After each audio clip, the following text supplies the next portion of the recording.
के मन में आ रहा है कि अमुक पदार्थ भोगे, तो आपके मन में आ रहा है, आप में नहीं आ रहा। उस समय आप जागृत है, ये मेरे में नहीं है। जहां आपने मेरे में स्वीकार किया वहीं आप परास्त हो जाएंगे, वहीं आप भ्रष्ट हो जाएंगे। वो विषय, वो घटना, वो परिस्थिति, वो क्रिया आपको भ्रष्ट कर देगी। ज्ञानावस्थित चेतसा, जिसकी बुद्धि में हर समय ज्ञान बना रहता है, मांग मेरे में नहीं, मांग अंतःकरण में है, मन में है। तो उचित मांग हो तो उसको पूर्ण कर दो, अनुचित हो तो बिल्कुल नहीं। तभी साधक हो। उचित अनुचित सब मांगे पूर्ण कर रहे हो तो संसारी हो। जो भोगी पुरुष है, संसारी पुरुष है, वो मन की सब मांगे पूर्ण करने की चेष्टा करता है और सोचता मैं सुखी हूं। लेकिन जो ज्ञानावस्थित चेतसा, जो ज्ञान में जागृत हुआ पुरुष है, वो नहीं। वो जानता है कि मेरे में कोई कभी कामना हो नहीं सकती और शरीर को लेकर कभी कोई निष्काम हो नहीं सकता। शरीर में जब तक हमारी अहम बुद्धि है तब तक कामनाएं बनी रहेंगी। स्वरूप ज्ञान जागृत होने पर संसार का कोई भी भोग उसे परास्त नहीं कर सकता, क्योंकि क्रिया और पदार्थ ये सब संसार के हैं। क्रिया और पदार्थ का विभाग अलग अलग है। स्वरूप अलग है, क्रियाएं अलग हैं, पदार्थ अलग हैं, वस्तु, व्यक्ति, घटना, परिस्थिति, ये सब माया रचित है। जो किसी भी संग में बंधता नहीं है वो मुक्त पुरुष है। जो हर समय ये जागृत रखता है अपना ज्ञान, अपने स्वरूप का ज्ञान। जैसे अपने लोगों का स्वरूप है श्री जी की दासी, श्री जी की सहचरी, तो हमारी सारी चेष्टाएं उसी भाव से हो। अगर शरीर संबंधी भोग की आकांक्षा हो रही है तो शरीर की हो रही, तुम्हारी नहीं हो रही। उसमें जांच करो कौन सा भोग श्री जी को समर्पित करके भोगा जा सकता है और कौन सा नहीं। अगर ये विवेक नहीं रखोगे तो 50 वर्ष हो जाएंगे, भगवत आनंद की अनुभूति नहीं होगी। 50 वर्ष हो जाते हो ऐसे ही, सब कोल्हू के बैल की तरह ऐसे चलते चले जा रहे हैं और कोई अनुभव नहीं। जो मन में आया सो कर रहे हैं। यज्ञाचरता कर्म समग्रम प्रविलीयते, यज्ञ के लिए कर्म करने वाले मनुष्य के संपूर्ण कर्म नष्ट हो जाते हैं। जो गत संगस्य है, जो मुक्तस्य है, जो ज्ञानावस्थित चेतसा है, उसके द्वारा जितने कर्तव्य शास्त्र सम्मत कर्म होते हैं वो सब अंतर ध्यान हो जाते हैं। वो ना उसको बांध सकते हैं, ना उसे अगला जन्म दिला सकते हैं। श्री भगवान कह रहे हैं, जो ब्रह्मार्पणम ब्रह्महविर् ब्रह्माग्नौ ब्रह्मणाहुतम ब्रह्मैव तेन गंतव्यम ब्रह्म कर्म समाधिना।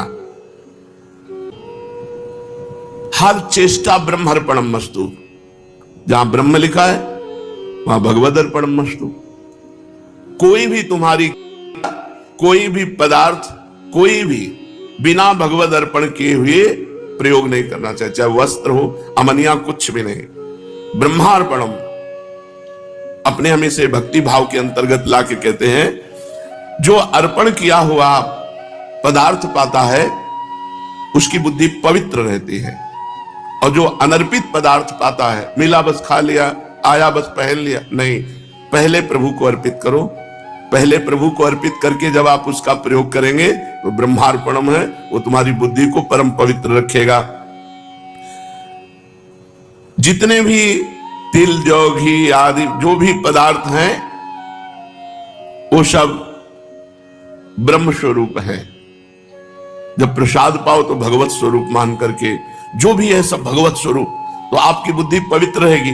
कर्ता भी भगवत स्वरूप, क्रिया भी भगवत स्वरूप, पदार्थ भी भगवत स्वरूप, तो सब स्वयं ब्रह्म रूप हो जाता है, स्वयं भगवत स्वरूप हो जाता है। श्री भगवान कहते हैं, जब तक उपासक, देखो एक बड़ा सुंदर चरित्र अपने क्रम में है। जवान शरीर है, समीप में वैश्या है, भोग की अवस्था है, एकांत समय है, उनका मन नहीं टिकता। शरीर में कोड़े मारे जाते हैं, भगवान नाम से विमुख करने की बात कही जाती है, उनका मन नहीं टिकता। जब तक हम समस्त आसक्तियों का त्याग कराने वाले भगवान नाम में प्रीति नहीं करते, तब तक सुन भले लो ये स्थिति। हृदय में वो स्थिति आने वाली नहीं है। हृदय में स्थिति तभी आती है जो हमारे अंदर भजन होता है। आप थोड़ा सुनो और डट के भजन करो, देखो आप में स्थिति आ जाएगी। आप बहुत सुनो, नामात्मा प्रवचने न लभ्या न मेधया न बहुना श्रुतेन। बहुत सुनने वाले को भी आत्मज्ञान प्राप्त नहीं होता, बहुत प्रवचन करने वाले को भी आत्मज्ञान प्राप्त नहीं होता। जो इसको वर्ण कर लेता है उसको प्राप्त होता है। वर्ण करने का मतलब डट के भजन करो, किसी से संबंध मत रखो।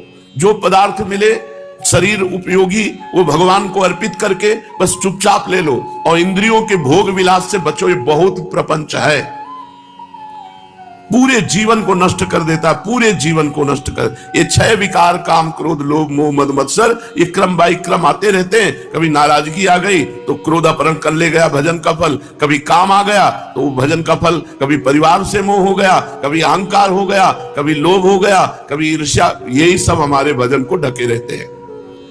डट के भजन करो तब बात बनेगी।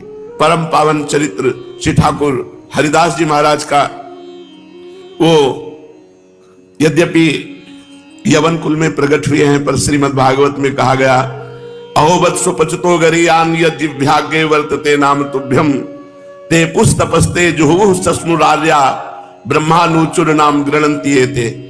आहा, माता देवहूति जी भगवान कपिल देव जी से कहते हैं, अहोवत स्वपचतो गरीयान। वो स्वपच, वो चांडाल भी गरीयान मानने श्रेष्ठ है, जिसकी जिह्वा पर आपका नाम विराजमान है।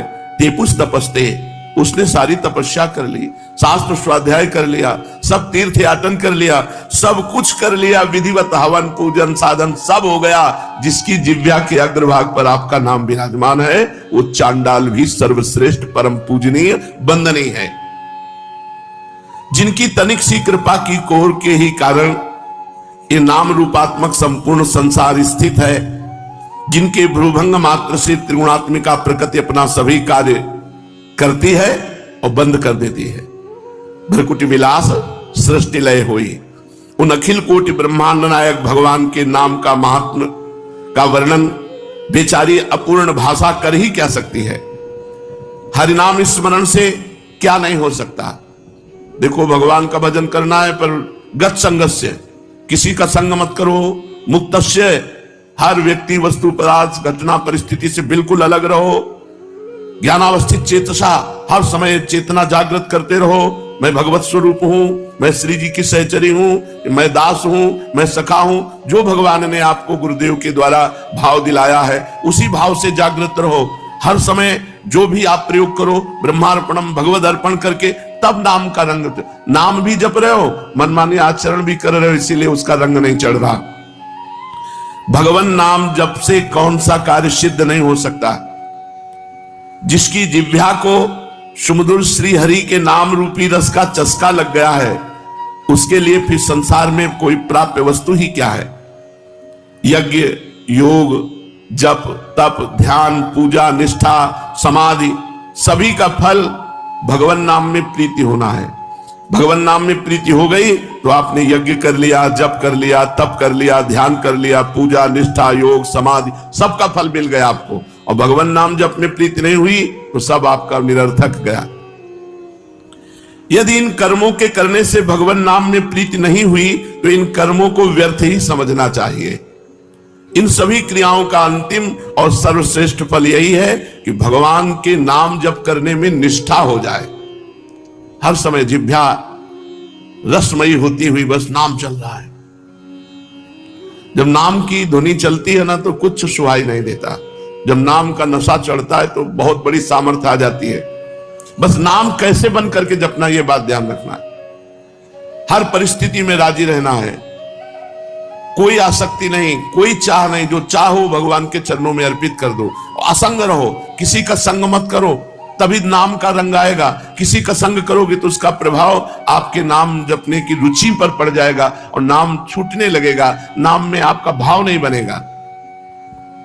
समस्त सर्वश्रेष्ठ फल है साधनों का नाम में प्रीति हो जाना।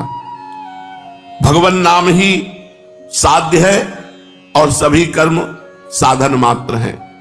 नाम जप में देश काल पात्र जाति वर्ण इसका नहीं, किस जाति का, किस वर्ण का, किस समय, किस कोई पात्र है कि नहीं, ये सबका अधिकार है भगवान नाम जप करने में।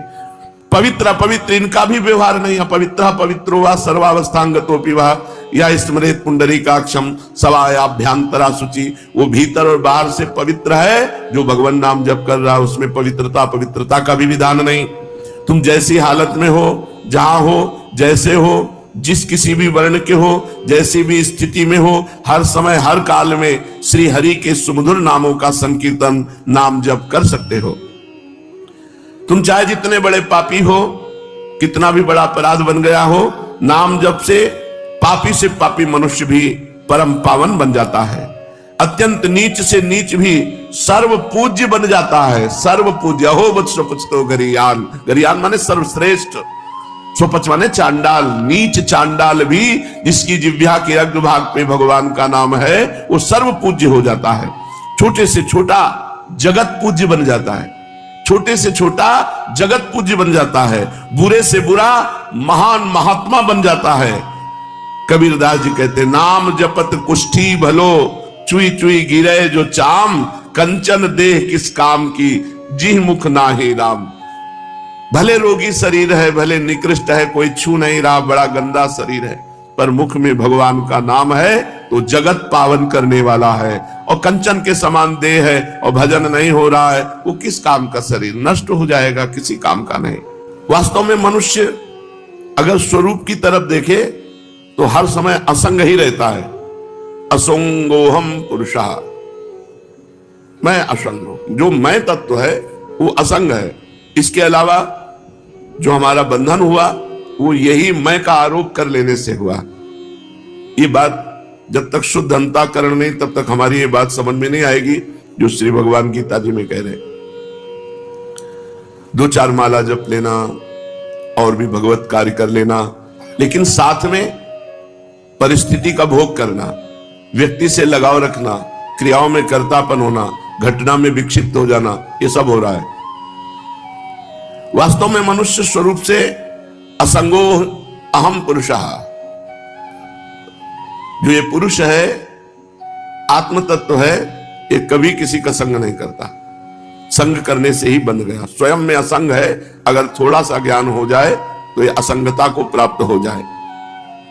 किंतु असंग होते हुए भी ये शरीर, इंद्रियां, मन, बुद्धि, पदार्थ, परिस्थिति, व्यक्ति आदि से संबंध मानकर सुख की इच्छा से उनमें लगाव कर लेता है। सुख की इच्छा, इसे सुख मिलेगा तो व्यक्ति से लगाव कर लिया, सुख मिलेगा क्रिया से लगाव कर लिया, सुख मिलेगा परिस्थिति से लगाव कर लिया, सुख मिलेगा पदार्थ से लगाव कर लिया, इन्हीं में बंधा हुआ है। क्रिया, घटना, परिस्थिति, पदार्थ, व्यक्ति, इसी में बंधा हुआ है। बंधा हुआ ना भगवान का प्रेमी होता है ना ज्ञानी होता है। मुक्त होना पड़ेगा। हर क्रिया, हर परिस्थिति, हर घटना, हर पदार्थ, हर व्यक्ति भगवान से जोड़ दो। इसमें हमारे श्यामा श्याम विराजमान है।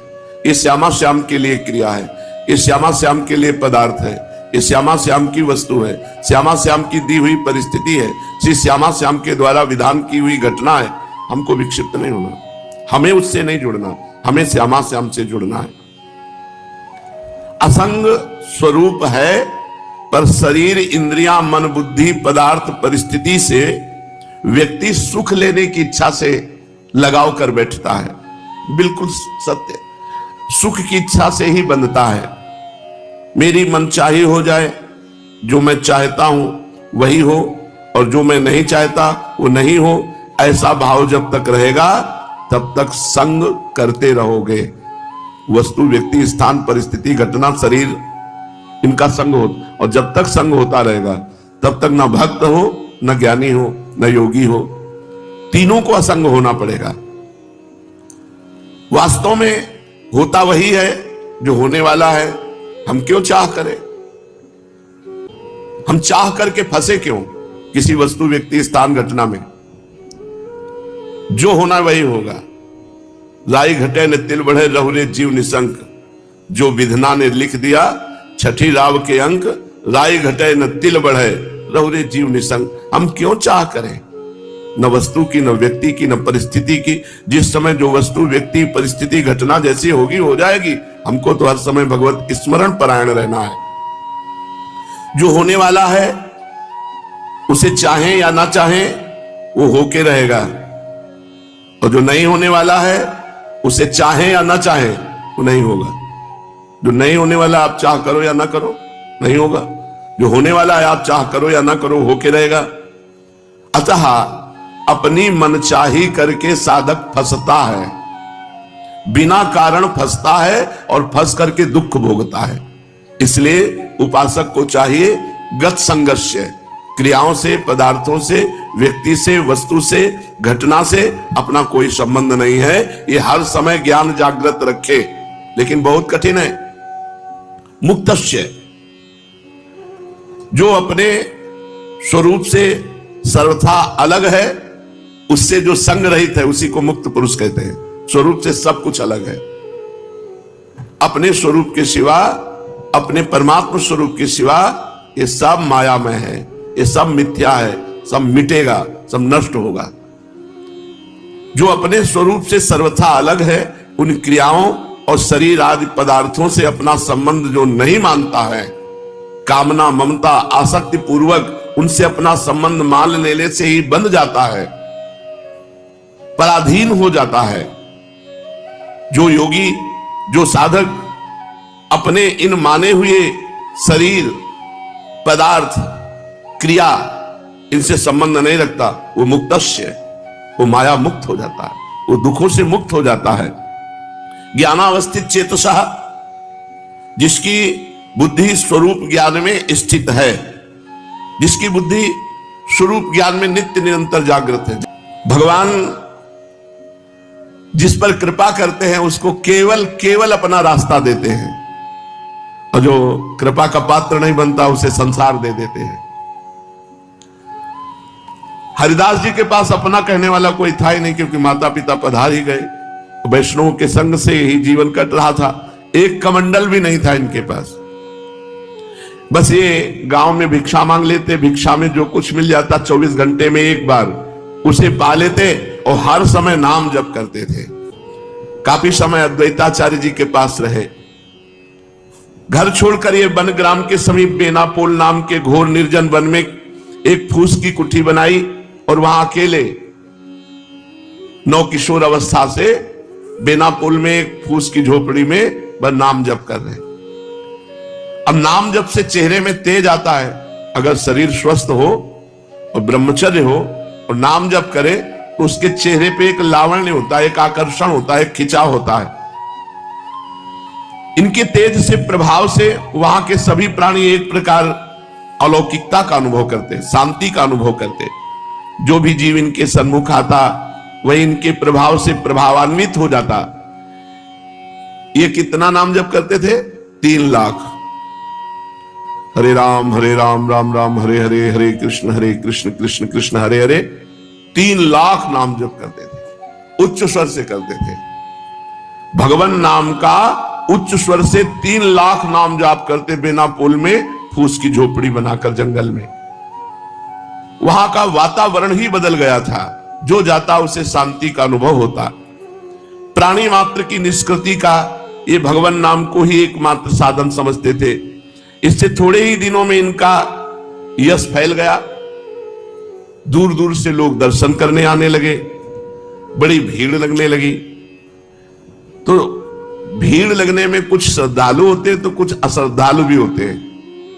दुष्ट बुद्धि के लोग भी ये देखने के लिए आए कि भाई क्या है। उनको इनका प्रभाव देखकर असह्य हुआ और अकारण जलने लगे हरिदास जी से और द्वेष मानने लगे। ईर्ष्यालुओं में वहां एक रामचंद्र खां नाम का बड़ा भारी जमींदार था। वो इन्हें भ्रष्ट करना चाहता था, नीचा दिखाना चाहता था। इनके बड़े हुए यश को धूलि में मिलाने की बात सोचने लगा। साधकों को पतित करने के लिए भगवान की माया परोसती है कंचन कामिनी कीर्ति।